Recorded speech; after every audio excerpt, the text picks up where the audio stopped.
Hey, Michael with XForcePC, taking a look at X-Plane 11 Beta 6. This is the first beta that contains scenery, but I'm actually not going to talk about scenery right now because there's still some work to be done there. So I want to talk about some of the things that are included with version 11, and some of this you've seen before, but maybe not exactly the way I'm going to show it to you. But some things that were complaints in version 10 that have been addressed in version 11. And by the way, ignore this monitor right here. It's just sitting here. I know it's partially blocking the screen, but it shouldn't mess us up. So just like in version 10, if you put your mouse pointer all the way at the top, this little menu pops out, and like you've got the file menu over here and the flight menu. And then over on this far right side over here, there's these little icons, and the one I spent a lot of time in is the settings icon.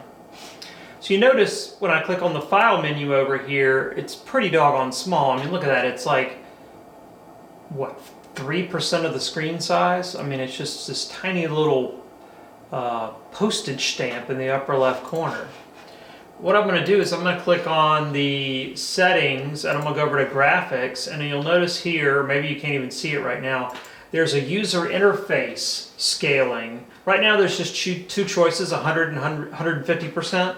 So maybe there'll be more options later, but I can tell you the 150%, obviously you can see there, makes a nice big difference. And then when I come over to the file menu again, even though it's still fairly small, it's substantially larger. I can read that, and I'm way over on the other side of the monitor, and I can still read it just fine, whereas it was a little hard to read before.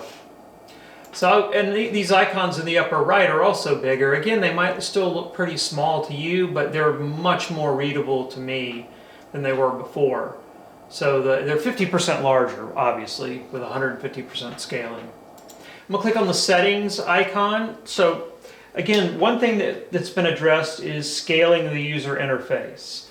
So that was the first thing. The other thing is the joystick setup, and again, you've seen a little bit of this in some of the X-Plane released videos, but I just wanted to take it sort of soup to nuts and actually calibrate this device. So I have just a CH Products Flight Sim yoke, and since it's not calibrated, it's wanting me to calibrate it.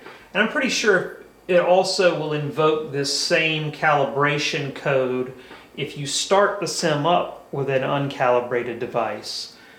So I'm going to hit calibrate now, and all it's asking me to do is move my axes all the way one way and all the way the other direction. And so I'm just doing my yoke left and right, pushing it in and out, and I'm also doing my levers forward and back. And now it's, you know, seen all of those, and I'm hitting next. And then now I just leave the thing centered, and it's now going to center the yoke for me. And then I hit finish. Now we want to double check things because it doesn't always make the correct choices. It will assign roll, pitch, throttle, and all that to various axes, but it won't necessarily get it right. And maybe this will change. But let's see. I'm turning my yoke left and right, and it does have the roll correct, and I think that's because I actually did it earlier. Pitch is correct. I'm going in and out of my yoke, and the pitch is right. This is my throttle, and I do see the throttle is going forward and back like it should. Now I'm going to do the prop. When we see here, actually, that's set to mixture. So I need to change that to prop. So just like with X-Plane 10, just hit the drop down, change it to prop. And then this one here, that should be my mixture. So I'm going to go and click on mixture. So just like version 10, you just actuate or move the axes or axis, and it will move the bars, and then you can choose whichever one you want it to control, whichever axis you want to control any particular function. And same thing with buttons. The thing I like here too is you have an actual graphical representation of the yoke, and you can see it from the front and the back. And one thing I'll mention that's kind of interesting is this far right lever here, mixture.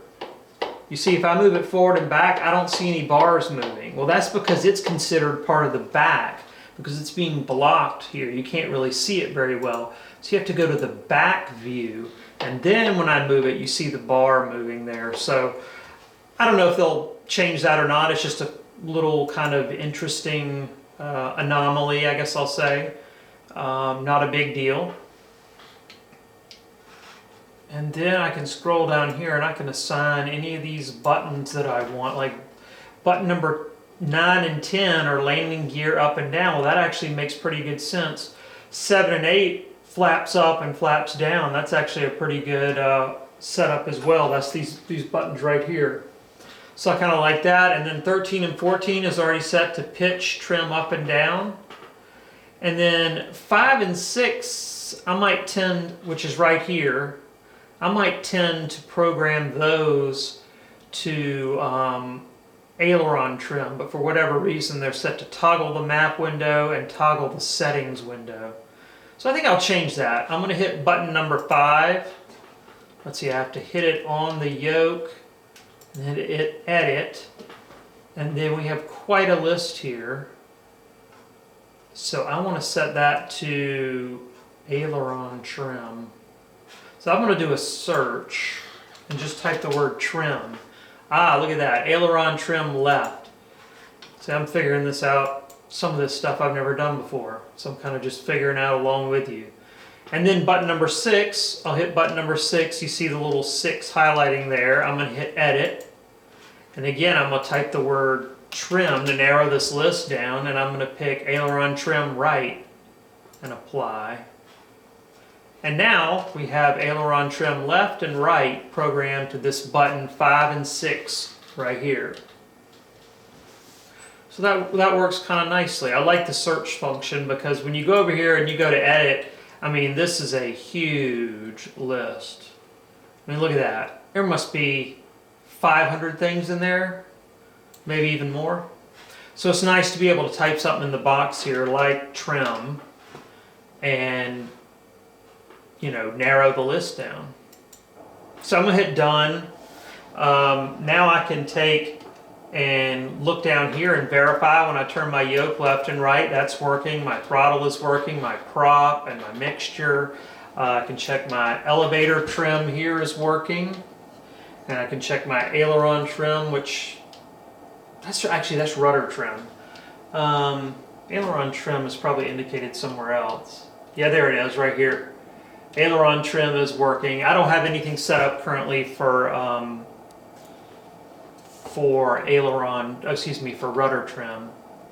And then the other thing I can do, I can go to view, go to external. I don't have these memorized, and go to my chase view. Okay, that's Shift 8. And what I can do is test my flaps. So I hit flaps down a notch, hit flaps down a notch again, and I do see that those are working. And so there's a nice little look at the Baron. So there you go, there's a little look at scaling the user interface as well as programming a controller. I think most of that stuff is going to stay pretty similar to what it is right now. I think the main area of focus is currently on frame rate and scenery, and then some miscellaneous kind of small bugs to get knocked out before X-Plane can actually go to a public beta and then eventually to final.